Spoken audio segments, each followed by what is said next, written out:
मोरवन का श्राप, एक ऐसी प्रेम कथा जहां मृत्यु भी प्रेम को न बांध सकी। बहुत समय पहले राजस्थान की तपती रेतों के बीच एक राज्य था, मोरवन। दिन में सूर्य की आग और रात में चांदनी की ठंडक दोनों ही इस भूमि को अनोखी बनाती थीं। राजा वीरेंद्र सिंह न्यायप्रिय थे और उनका पुत्र राजकुमार राजवीर राज्य का गौरव। किंतु राजवीर की आंखों में हमेशा एक अधूरी तलाश झलकती थी, जैसे वो किसी ऐसे को ढूंढ रहा हो जिसे शायद किसी और जन्म में खो चुका हो। एक रात जब पूरा राज्य नींद में था, राजवीर अकेला अपने घोड़े पर निकल पड़ा। रेत के पार एक पुरानी झील थी, जहां लोगों का विश्वास था कि वहां एक स्त्री गाती है और जो उसकी आवाज सुन ले वो अपना दिल खो देता है। राजवीर ने उस आवाज को सच में सुना, धीमी हवा में लहराती, दर्द और मधुरता से भरी। वो पहुंचा और देखा कि एक युवती झील के किनारे बैठी थी, जिसके बाल चांदनी में चमक रहे थे और आंखें किसी पुराने दुख को छुपा रही थीं। वो थी राजकुमारी रतनिका, पड़ोसी राज्य धवलगढ़ की।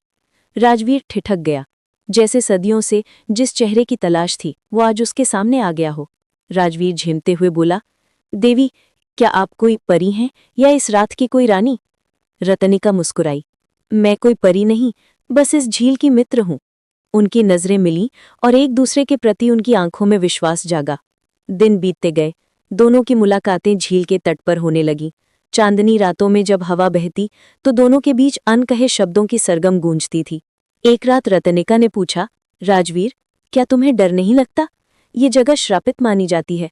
राजवीर मुस्कुराया, अगर इस झील में तुम्हारी परछाई है तो मुझे यहाँ केवल शांति मिलती है। धीरे धीरे दोनों के बीच प्रेम पनपने लगा, जो इतना सच्चा था कि हवा तक उसकी गवाही देती थी। पर इस भूमि में प्रेम केवल भावना नहीं, बल्कि एक अपराध था, क्योंकि मोरवन अभी भी जादूगरनी नीरजा के श्राप से बंधा था। सदियों पहले नीरजा नामक जादूगरनी ने राज्य के एक सेनापति से प्रेम किया था, पर उस सेनापति ने युद्ध जीतने के बाद उसे धोखा दिया। नीरजा ने अपने दर्द में कहा, अब इस भूमि पर कोई प्रेमी नहीं मिलेगा अपने प्रिय से। जो प्रेम करेगा वो या तो मरेगा या तड़पेगा।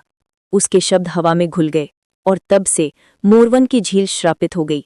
जब राजवीर और रतनिका का प्रेम पूरे राज्य में चर्चा का विषय बन गया तो दोनों राज्यों के बीच युद्ध छिड़ गया। राजवीर को रणभूमि में उतरना पड़ा। जाने से पहले रतनिका ने अपने आंचल का एक टुकड़ा उसके गले में बांधा और कहा, ये टुकड़ा मेरे दिल का हिस्सा है। अगर तुम लौटे तो ये आशीर्वाद होगा, अगर नहीं लौटे तो मेरी याद। राजवीर ने उसके माथे को चूमा और बोला, मर भी गया तो तेरे नाम से मरूंगा। इतना कहकर राजवीर युद्ध भूमि की ओर रवाना हो गया। युद्ध भयंकर था। राजवीर ने वीरता से लड़ा, पर अंत में एक शत्रु का भाला उसके सीने में उतर गया। वो धरती पर गिरा और उसकी आंखों में रतनिका की छवि उभरी। उसके होंठों पर आखिरी शब्द थे, रतनिका। उसी क्षण झील के लहरें उफनी, नीरजा का श्राप फिर जाग उठा। महल में जब ये समाचार पहुंचा तो रतनिका ने कुछ नहीं कहा। वो रात को चुपचाप उसी झील पर गई जहां कभी दोनों ने सपने देखे थे।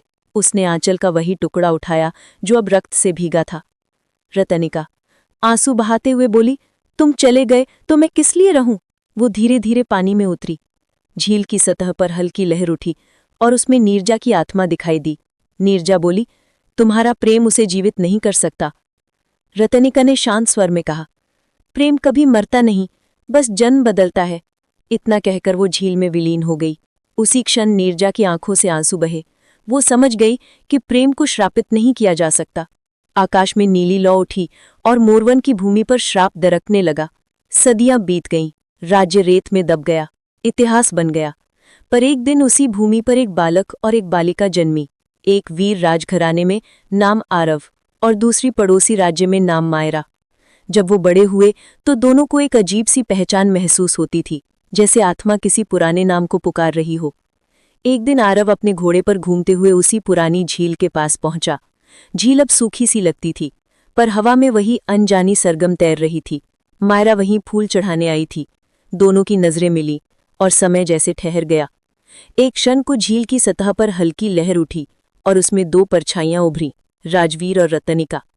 आरव के होंठ कांपे, क्या हमने कहीं पहले मुलाकात की है? मायरा की आंखें भी नम थी। हाँ, शायद किसी अधूरी रात में। हवा चलने लगी, झील की सतह पर नीली रोशनी नाच उठी और एक मीठी भावनात्मक ऊर्जा चारों ओर फैल गई। दोनों ने अनजाने में एक दूसरे का हाथ थाम लिया और उसी क्षण नीरजा की आत्मा आकाश में प्रकट हुई और मुस्कुराते हुए बोली, अब मेरा श्राप समाप्त हुआ। तुम दोनों ने जन्मों का अधूरा प्रेम पूरा किया है। अब मोरवन फिर से पवित्र हुआ है। आरव और मायरा की आंखों में आंसू थे, पर चेहरे पर शांति, जैसे आत्माएं कह रही हों, अब हमें किसी जन्म की प्रतीक्षा नहीं। आज भी जब रेगिस्तान में रात उतरती है तो हवा में कोई धीमी आवाज सुनाई देती है, रतनिका, राजवीर। कहा जाता है वो दो आत्माएं अब भी झील के किनारे साथ बैठती हैं, पर अब वो आंसुओं में नहीं बल्कि प्रकाश में है। उनका प्रेम सदा के लिए अमर हो गया, क्योंकि उसने मृत्यु, श्राप और समय सबको हरा दिया। संदेश: सच्चा प्रेम कभी खत्म नहीं होता। वो हर जन्म में नई कहानी लिखता है, जब तक दोनों आत्माएं मिलकर अपने अधूरे वचन पूरे न कर लें।